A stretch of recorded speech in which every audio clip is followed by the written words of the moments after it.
ఓం శుభంకర్యే నమః. మీనరాశి వారికి 2024 మార్చిలో గల గోచార ఫలితాలను తెలియచేస్తున్నాము. శ్రద్ధగా ఆలకించండి. మీనరాశి వారికి శని ప్రభావం ఉండటం తథ్యం, కానీ అనేక విజయాలను పొందుతూ ఉంటారు. ఈ యొక్క మీనరాశి జాతకులు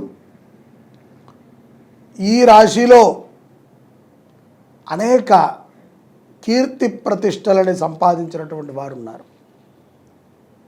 జన్మ రాశిలో బుధ రాహువులు బంధ విముక్తులు అవుతున్నారు కాబట్టి అనేక మాయలని గ్రహించగలుగుతారు. బుద్ధి చాలా వేగముగా చైతన్యముగా పనిచేస్తుంది మీనరాశి జాతకులకి. ఉద్యోగంలో కూడా ఎవరు తమ యొక్క శత్రువు అనేటువంటి దాన్ని గుర్తిస్తారు. ఎవరు తనని కించపరుస్తున్నారు, ఎవరు మన యొక్క పతనాన్ని కోరుతున్నారు అనేటువంటి విషయాన్ని మీనరాశి జాతకులు గ్రహిస్తారు. ఇంతకాలము పక్కనే ఉంటూ పక్కలో బలిలాగా మనని ఇబ్బంది పెట్టినటువంటి వ్యక్తిని ఈ యొక్క మాసములో మీనరాశి జాతకులు గుర్తించడము తథ్యం. కాబట్టి ఉద్యోగములో ఎలాంటి మెలకువలతో ఉండాలి. ఉద్యోగము చేసేటప్పుడు ఉద్యోగము మనతో పాటు చేసేటువంటి వ్యక్తులతో ఏ విధమైనటువంటి వ్యవహారములతో ఉండటం శ్రేయోదాయకమో కూడా వారికి అర్థమైపోతుంది మీనరాశి వారికి. ఇక వ్యాపారవేత్తలకు కూడా ఇంచుమించుగా ఇలాగే ఉంటుంది. పక్కనే ఉంటారు శత్రువులు. మనం ఏదో ఇలా పక్కకి వెళ్ళంగానే ఇతను కొట్టు మూసాడండి, తీయట్లేదండి అని మన మీద ప్రచారము చేయటానికి మన పక్కన కొట్టువాడే ఉంటాడు, పక్కన వ్యాపారస్తుడే ఉంటాడు. కాబట్టి దానిని కూడా గ్రహించగలుగుతారు వ్యాపారవేత్తలు. ఓవరాల్గా ఉద్యోగస్తులకి వ్యాపారస్తులకి తెలివితేటలు వేగమవుతాయి, బుద్ధిబలము పెరుగుతుంది. అలాగే ఎవరు తమ యొక్క కీడును కోరుతున్నారో గుర్తించగలుగుతారు. విదేశాలలో ఉన్నటువంటి మీనరాశి జాతకులు గృహ సంబంధితమైన వ్యవహారంలో ఒక మంచి నిర్ణయాన్ని తీసుకుంటారు. అసలు మీరు ఊహించే ఉండరు, ఇక్కడ భూమి కొంటాం, ఇక్కడ ఇల్లు కొంటాం, ఏదో కొంతకాలం ఉందామని వచ్చాం, అలాగలాగా ఇల్లు దాకా వెళ్ళిపోతుంది. కారు మారుస్తారు, బంగ్లా కొంటారు, ఆభరణాలు కొంటారు. శని ప్రభావం ఉన్నదా మీకు అని మీకే డౌట్ వస్తుంది. ఎవరైనా చెప్తే హాస్యంగా నవ్వుతారు. శని ప్రభావము చేత నువ్వు బతికే విధంగా ఆ పరమాత్మ నిన్ను అనుగ్రహిస్తున్నాడు అని నువ్వు గ్రహించలేవు. కాబట్టి మనము తప్పనిసరిగా శని భగవంతుడికి కృతజ్ఞతతోనే ఉండాలి. ఉద్యోగస్తులు వ్యాపారవేత్తలకి బాగుంటే సహజంగా 80% గోచార ఫలితాలు బాగున్నట్టు. వారు బాగుంటే ఇంటికి వచ్చాక భార్యా పిల్లలకి సంపాదన ఇస్తారు, తద్వారా బాగుంటుంది అభివృద్ధి. కానీ ఈ శని ప్రభావము చేత అనవసరమైనటువంటి విషయాలలో అవగాహనని పెంచుతూ ఉంటాడు శని. సంబంధం ఉండదు, బైరాగి వేషాలు వేయటం, మందు, సిగరెట్టు ఇత్యాది చెడు వ్యసనాలకి లోబడిపోతూ ఉంటాం. ఎందుకంటే పాపం చేయాలి కదా మానవుడు పాపం చేయకపోతే వాడికి మోక్షం ఎలా లభిస్తుంది? వాడు ఎప్పుడు కాలం చెల్లించాలి. పాపం చేయటం తథ్యం. ఇక్కడ మన బుద్ధి బలాన్ని పాపము చేయకుండా వాడుటకు ఉపయోగించటం అనేటువంటిది చాలా అవశ్యం. మీనరాశి జాతకులు చెడు సావాసాలకి దూరంగా ఉండాలి. ముందుగానే అభ్యాసాలు ఉంటే వాటిని కట్ చేయటం కూడా మంచిది. కఠినమైనటువంటి నియమబద్ధనతో జీవితం ఉన్నట్లయితే కనుక క్రమశిక్షణతో జీవితాన్ని ఆనందంగా గడపవచ్చు. మీనరాశి జాతకులకి స్త్రీలకి ముఖ్యంగా ప్రమోషన్లు వచ్చేటువంటి అవకాశాలు పుష్కలంగా కనిపిస్తున్నాయి. శని ప్రభావము చేత భూ సంబంధితమైనటువంటి వ్యవహారాలలో సకలము కూడా శుభప్రదము జరుగుతుంది మీనరాశి వారికి. మార్చి నెల 15వ తారీఖు తర్వాత వ్యాపారస్తులకి ఆనుకూలము మరింత పెరుగుతుంది. కుటుంబ సభ్యులతో సౌఖ్యంగా ఉంటారు, సంతోషదాయకంగా ఉంటారు, ఆనందంగా దాన ధర్మాలని మీనరాశి వారు ఆచరిస్తారు. వైద్య పరీక్షలలో మీరు ఆరోగ్యవంతులుగా ఉన్నారని తేలుతుంది. కించిత్ ఆపరేషన్లు 50 సంవత్సరాలు పైబడినటువంటి మీనరాశి జాతకులకు తప్పనిసరిగా ఆపరేషన్లు అయ్యేటువంటి సందర్భాలు ఉన్నాయి. హార్ట్కి కానీ లివర్కి కానీ సంబంధించినటువంటి రోగములు ఆదిలోనే తుంచివేయటం మంచిది.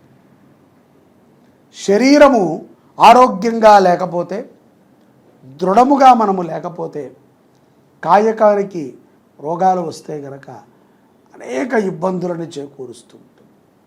కోపగ్రస్తులు అవుతూ ఉంటారు.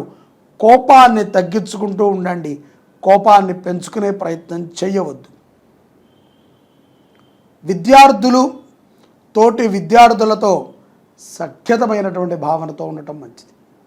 విదేశాలకు వెళ్ళాలి, స్థిరపడాలి అనే ఆలోచన చేసే మీనరాశి జాతకులకి మార్చి 15 తర్వాత శుభ సమయముగా గోచరిస్తుంది.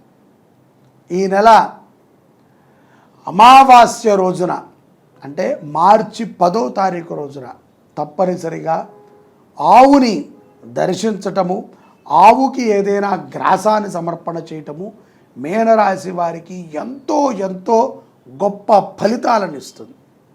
గోగ్రాస సమర్పణ, గోపూజ, గో దర్శనము, గోవుకి పచ్చిగడ్డి లేదా ఎండుగడ్డి అది ఏ పదార్థాలను తింటుందో అటువంటి పదార్థాలతో పాటుగా కొంచెము బెల్లం లేదా ఉప్పు ఆవుకి గనక మీనరాశి జాతకులు సమర్పణ చేసినట్లయితే అమావాస్య రోజున వారికి ఉన్నటువంటి సకల పాపాలు కూడా హరించుకుపోతాయి, ఆయుష్యవంతులుగా ఉంటారు. మానసిక క్షోభపడేటువంటి మీనరాశి వారు ఉంటారు కొంతమంది. అటువంటి వారికి ఈ యొక్క గోదర్శనము, గోపూజ, గోగ్రాస సమర్పణ అనేటువంటిది ఎంతో ఆనందదాయకంగా ఉంటుంది. కుటుంబములో అందరూ కలిసి ఉండాలి అని మీరు కోరుతున్నారు, కానీ మీ కుటుంబంలోనే కొంతమంది మీతో కలిసి ఉండడానికి ఇష్టపడట్లేదు. అలాంటప్పుడు వారి సుఖము కోసము మీరు ఇంకొక దగ్గర ఆనందంగా ఉండొచ్చు. కాబట్టి బాధతో ఏకాకిగా జీవించడం మంచిది కాదు మీనరాశి వారికి.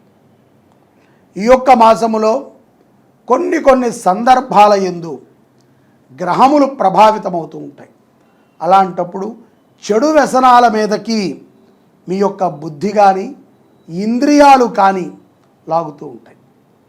దయచేసి అటువంటి మహాపాతకాలను చేసి దుఃఖితులు కాకండి. ఎవరి వాహనాన్ని తీసుకుని ప్రయాణం చేయవద్దు. సొంత వాహనములో సకాలములో నిదానముగా జాగ్రత్తగా ప్రయాణము చేయటము మీ ప్రాణాన్ని మీరు కాపాడుకున్నంత గొప్ప పని.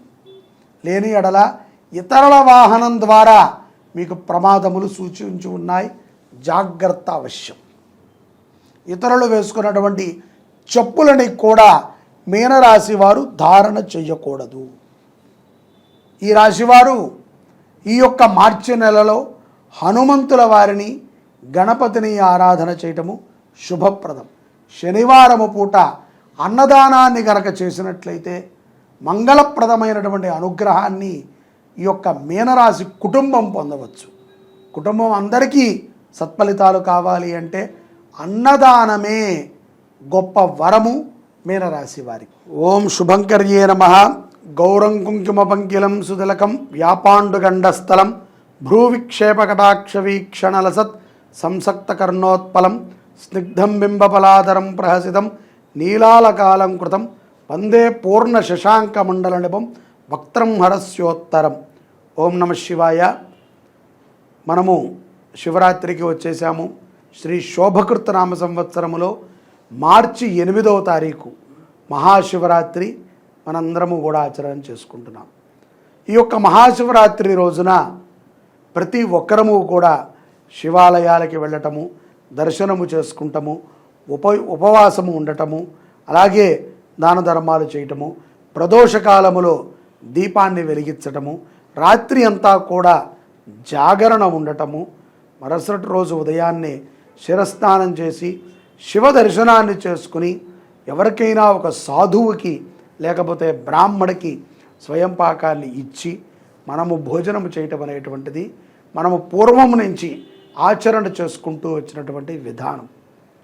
ఇలాంటి విధులలోనే మనము గొప్ప గొప్ప కార్యక్రమాలని మనం చేస్తూ ఉంటాం. ఇక్కడ మహాన్యాసపూర్వక ఏకాదశి రుద్రాభిషేకము, లింగార్చన, లేకపోతే జ్యోతిర్లింగార్చన, రుద్రహోమము, ఆ యొక్క రాహుకాలము, పైగా ఈసారి శుక్రవారం వచ్చింది. శుక్రవారం అమ్మవారికి చాలా ప్రీతికరం. అమ్మవారే శివుడు, శివుడే అమ్మవారు. ఈ ఇద్దరూ కూడా ఏకకాలములో మనం అర్చించుకునేటువంటి సమయం రాహుకాలం. రాహుకాలం మనకి. ఈ రాహుకాలములో మనము మహామృత్యుంజయ పాశుపతముతో మన దేవాలయంలో మృత్యుంజయ పాశుపత రుద్రాభిషేకం, అలాగే లింగోద్భవ కాలములో అఘోర పాశుపతముతో భస్మాభిషేకం. ఈ కార్యక్రమాలని మన శుభంకరి పీఠంలో మనం ఆచరణ చేసుకుంటున్నాం.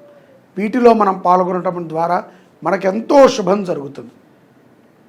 రాహుకాలములో అమ్మవారికి ఆరాధన చేస్తే అమ్మవారు ఎంత ఆనందిస్తారో అంతకంటే ఎక్కువ ఆనందాన్ని అమ్మవారు తన యొక్క భర్త అయినటువంటి ఈశ్వరుడి ఆరాధన జరిగితే ఆనందపడతారు అనటములో ఎటువంటి సందేహము లేదు. కాబట్టి మనము తప్పనిసరిగా ఈ యొక్క క్రతువులో పాల్గొనడానికి కింద కనిపించేటువంటి నెంబర్లకి మీరు సంప్రదించి పాల్గొనవచ్చు. ఇది శివరాత్రి, అందున మనకి శుక్రవారంతో కూడుకున్నటువంటి శివరాత్రి మరుసటి రోజున శనివారము అమావాస్య, చాలా పర్వదినము. శని అమావాస్య, శని దోషాలు కూడా తొలుగుతాయి. ఆ యొక్క ప్రదోషకాలం అంటే ఆ యొక్క శని ప్రదోష వేళ అంటారు. ఉదయం పూట శని దర్శనము చేసిన, ప్రదోషకాలం వరకు ఉపవాసం ఉండి ప్రదోషాభిషేకం చేసిన ఎంత ఫలితమో. ఒక్క శివరాత్రికి, జన్మానికి ఒక శివరాత్రి అంటారు. ఇది ఈ జన్మకి ఇది శివరాత్రి. ఈ సంవత్సర కాలం ఉన్నాము కదా, మళ్ళీ వచ్చే సంవత్సరానికి ఎక్కడ ఉంటామో ఎలా ఉంటామో తెలియదు.